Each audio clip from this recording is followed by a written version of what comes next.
13 minutes entre les lignes. 13 minutes entre les lignes. 13 minutes entre les lignes. 13 minutes entre les lignes. Un compte-rendu d'ouvrage lu par Émeric Keitel.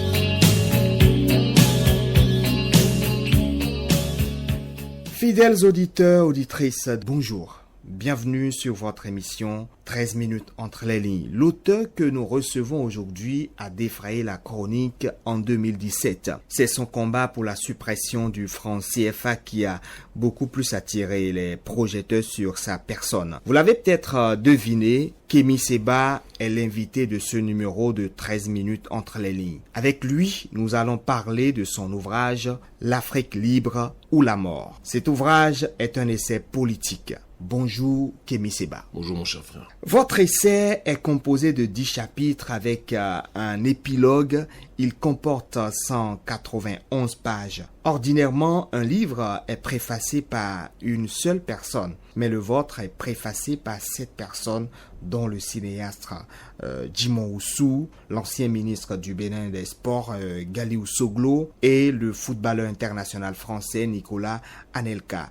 Est-ce pour montrer que vous avez des personnalités acquises à votre cause que vous avez voulu que ce soit préfacé par cela? Pas du tout. D'ailleurs, vous n'avez pas cité des personnes importantes qui, à mes yeux, elles sont toutes importantes. Mais Alexandre Douguine, l'un des conseillers les plus influents de Vladimir Poutine, ou Biram Dahbeh, le prix des droits de l'homme 2013 de l'ONU, font partie de ces préfaciers aussi, ou Elie Domota. Simplement, ce sont des personnes qui représentent un aspect de notre combat. Chacune d'entre elles est proche du travail politique que nous menons. J'ai pas besoin de montrer que j'ai des personnalités. Je pense déjà être une personne qui rassemble énormément de gens sur le continent, peut-être plus que la plupart de ceux qui sont cités ici. Donc c'était pas tant pour montrer qu'on a des personnalités avec nous, mais c'était pour rappeler simplement que notre combat, il y a un aspect universel. Vous avez dit tout à l'heure que d'ordinaire, il n'y a qu'un seul préfacier. D'ordinaire, moi je ne respecte pas les règles. Donc comme ça, je ne respecte pas les règles où que je sois, si je pense qu'elles sont pas en harmonie avec mon paradigme. Et donc, rien de me forcer à... Dans tous les livres que j'ai écrits précédemment, j'ai toujours laissé un préfacier. J'ai pensé que par rapport à l'importance du message présent dans le livre et par rapport à la synthèse du combat politique que nous menons qui a atteint un point culminant, non pas à cause de la simple question du franc CFA, mais sur la problématique beaucoup plus générale de la souveraineté, il était important qu'on ait divers préfaciers tels que ceci. Kémy Séba ne respecte pas souvent les normes établies. Est-ce qu'il s'affiche comme un anarchiste?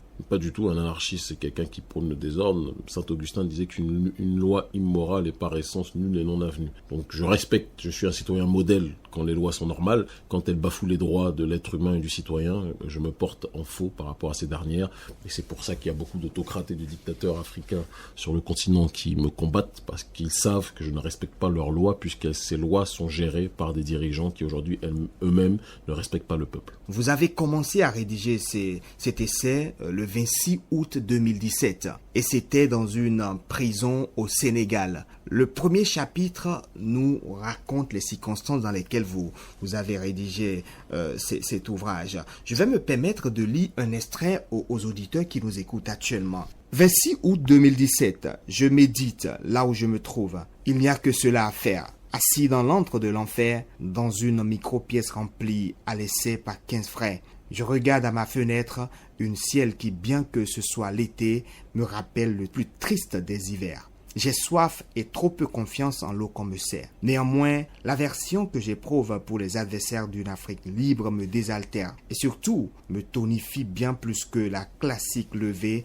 d'altère. Je suis noir amer, je n'oublie rien, comme une boîte noire perdue au fond de la mer. Dans une marée de colère, je m'enfonce comme la plus lourde des pierres. Contrairement à la pathétique intelligentsia africaine travaillant dans une sereine atmosphère. Je ne commence pas l'écriture de ce livre depuis une bibliothèque universitaire, mais plutôt d'un institut pénitentiaire. Fin de citation. Alors, Kémy Séba, c'est pour attirer peut-être la sympathie du lecteur que vous avez décidé de commencer ce livre par cette narration, la prison. Est-ce que je suis dans le vrai quand je le dis comme ça? Non, parce que j'ai pas besoin d'attirer la sympathie de qui que ce soit. Moi, je suis toujours quelqu'un de réel. J'ai commencé à écrire le livre en prison. Donc, quand je suis en prison, je veux pas dire que le ciel est beau et je vais pas décrire un contexte qui est favorable. la genèse de l'écriture d'un livre en prison rappelle la complexité du travail mené par l'auteur.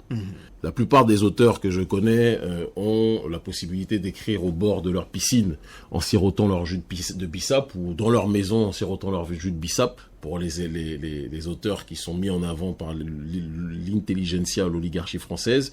Et en ce qui me concerne, nous menons un combat au péril de notre vie, au péril de nos libertés individuelles. Dans le deuxième chapitre, vous faites la genèse du panafricanisme avec à la clé de brèves biographies de panafricanistes. Pour vous, ce qui a étouffé l'élan du panafricanisme à une certaine époque, c'est le capitalisme. Expliquez-nous. Je pense que le capitalisme est ce qui est à l'origine de l'effondrement de notre population. Le capitalisme est l'autre facette de la thématique que l'on emploie en exprimant le terme de l'esclavage. Quand on parle du colonialisme, c'est une autre facette du capitalisme. C'est la prédation d'une élite au détriment de la majorité de la population qui devient un bien meuble dont on suce le sang de manière générale. Et malheureusement, nos élites ont été séduites par une idéologie qui est à la base de notre asservissement. Et quand on prend l'exemple du NEPAD, qui n'est rien d'autre que l'illustration structurelle et idéologique justement de la pénétration de l'idée capitaliste à l'intérieur des pensées dites panafricaines, ce schéma-là tel qu'est le NEPAD est aujourd'hui un processus qui permet qu'on se rapproche progressivement vers la voie du néolibéralisme qui pousse justement les populations à rentrer dans une dynamique d'individualisme. Or, de manière ontologique, nos populations sont beaucoup plus dans une démarche de solidarisme que dans une démarche d'individualisme. Et je dis que si on veut être capable de s'en sortir, il faut qu'on soit capable de s'éloigner des paradigmes qui nous ont enfermés justement dans justement cette astreinte à la résidence de l'inhumanité. D'ailleurs, le Népal dont vous parlez, on n'en entend plus parler véritablement. Parce que justement, ce schéma-là était un schéma à la base mort-né, mais dans le concept idéologique, ça a été la matrice qui a permis à d'autres institutions, à d'autres structures, à d'autres suprastructures sur le continent africain ou à d'autres entreprises de prendre justement ce processus pour que les patrons, le patronat africain puisse s'engraisser au détriment de nos populations qui vivent en dessous du seuil de pauvreté pour beaucoup, sans compter justement la majorité de cette population qui, lorsqu'elle travaille même à plein temps, a souvent des salaires reçus avec 2 mois de retard ou 3 mois de retard parfois, parce que on est dans un système où les riches ont toujours plus et les pauvres ont toujours moins. Vous avez beaucoup voyagé. Vous avez rencontré, par exemple, Ahmadinejad, ancien président de l'Iran, que vous voyez comme une des figures de la lutte contre l'occidentalisation du monde. Dans vos voyages. Pas que lui, hein. Je rencontre des gens comme Douguin, des gens comme Ahmadinejad. Il y en a eu beaucoup que vous avez cités dans le livre d'ailleurs. Donc, dans vos voyages, vous avez visité Haïti, une terre dont vous êtes quasiment tombé amoureux. Votre tristesse quand vous quittiez cette terre Haïti, vous en parlez dans votre livre. Pourquoi cette sympathie pour Haïti? Moi, je suis pas dans les termes forcément de sympathie ou pas, bon, gentil. On est dans une analyse du monde tel qu'il est installé. Haïti, c'est la première république noire qui a été capable de dire à l'oligarchie d'Occident qu'il faut que cette dernière retire ses griffes de sa terre. La cérémonie du bois caïman, quand on se réfère à l'histoire, c'est la synthèse entre la compréhension des enjeux métaphysiques et la compréhension des enjeux géopolitiques. La compréhension de l'invisible et de l'influence justement des éléments naturels sur la société dite matérielle que nous connaissons. C'est ça ce que l'on appelle la métaphysique. Et dans la synthèse entre justement cet aspect métaphysique et cet aspect politique, quand les esclaves se réunissent, font le serment au nom de leurs ancêtres, qui vont être dans une démarche de transcendance pour se libérer et s'autodéterminer vis-à-vis de la puissance esclavagiste française, et qu'ils réussissent à mettre une raclée telle qu'elle est, il faut dire les choses telles qu'elles sont, sur un long processus, mais une correction aux esclavagistes français. Haïti n'a jamais été pardonné par l'Occident parce que c'est le symbole des Noirs, hommes et femmes, qui se sont levés pour dire non à la prédation de l'homme blanc de manière générale. Et sur ce terrain-là, même si aujourd'hui Haïti croule sous les dettes, Haïti est sous assistance respiratoire, parce que justement l'Occident n'accepte pas l'humiliation qu'il a connue en 1804 par rapport à Haïti, et il n'en demeure pas moins qu'il y a un symbole à reprendre pour nous autres hommes noirs des 4 coins du monde en ce qui concerne la capacité de résister. Beaucoup de gens pensent que on ne pourra s'en sortir qu'en utilisant les idéologies des autres. Nous pensons que nous sommes dans une ère, comme le dit justement le philosophe russe Alexandre Douguin, un ami, qui dit que nous sommes dans l'ère des pôles multicivilisationnels traditionnels et géopolitiques. tant qu'on n'est pas en harmonie avec notre paradigme, chaque peuple a une réalité structurelle, a une réalité sociale, a une réalité idéologique qui est en harmonie avec ses valeurs. Les Russes ont leurs valeurs, les Asiatiques ont leurs valeurs, les Arabes ont leurs valeurs, les Africains ont la leur. Sur ce terrain-là, Patrice Talon avait été d'ailleurs très juste quand il disait que nous sommes un peuple de culture vaudou. Ça n'empêche pas que chacun peut avoir ses religions, ses coutumes, etc. Mais nous avons notre façon de voir les choses. Mais que notre métaphysique ne nous serve pas à nous jeter des sorts les uns les autres, mais nous serve justement à nous pousser vers la voie du dépassement et vers la voie du solidarisme qui puisse permettre à l'Afrique de mettre sa voix au concert des nations. Kémy Séba, Haïti est une terre d'anciens esclaves. L'esclavage a été aboli, mais elle continue de nos jours. Vous dénoncez dans cet ouvrage celle qui a cours actuellement en Mauritanie, un pays de l'Afrique. Allons dans les pages de votre essai politique une fois encore. Je suis au niveau de la page 96. Dans l'avion du retour, me ramenant de Cayenne à Bruxelles, principalement pour retrouver l'autre partie de ma famille, ma seconde épouse Natou et mon fils cadet Anoupé, vivant entre la Belgique et l'Afrique.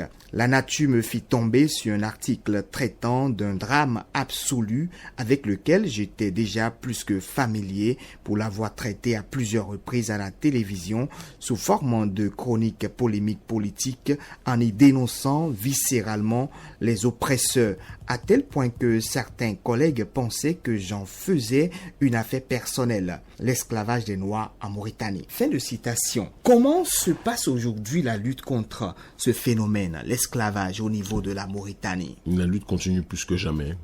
On a un mouvement qui s'appelle l'IRA, qui est l'équivalent pour notre peuple noir en Mauritanie de ce que l'ANC était pour notre peuple en Afrique du Sud à la période officielle de l'apartheid, même si l'apartheid social continue toujours aujourd'hui. Et ce combat, Biram le mène, celui qui a préfacé l'ouvrage, le mène au péril de sa vie. Et nous continuons partout à prêter assistance à Biram Abeid de diverses façons que je ne vais pas évoquer ici pour des raisons de sécurité. Mais tout cela va dans le sens justement de faire avancer la question de l'autodétermination de notre population en Mauritanie et de la fin totale de l'esclavage là-bas. Vous finissez votre livre par cette phrase que je m'en vais citer. Elle résume peut-être l'engagement que vous démontrez à travers votre ouvrage. Nous sommes à la page 188.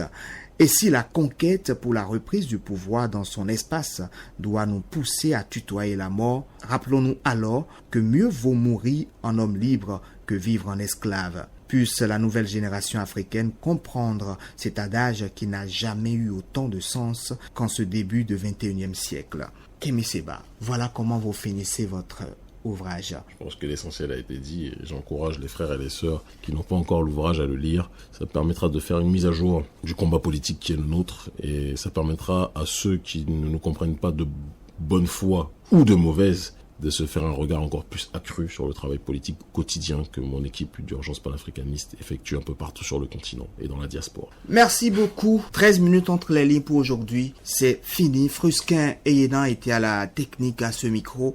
Émeric Keitel Torqueyon. Nous avons reçu pour vous Kémy Séba qui nous a parlé de son essai politique L'Afrique libre ou la mort. Au revoir et à samedi prochain. 13 minutes entre les lignes. 13 minutes entre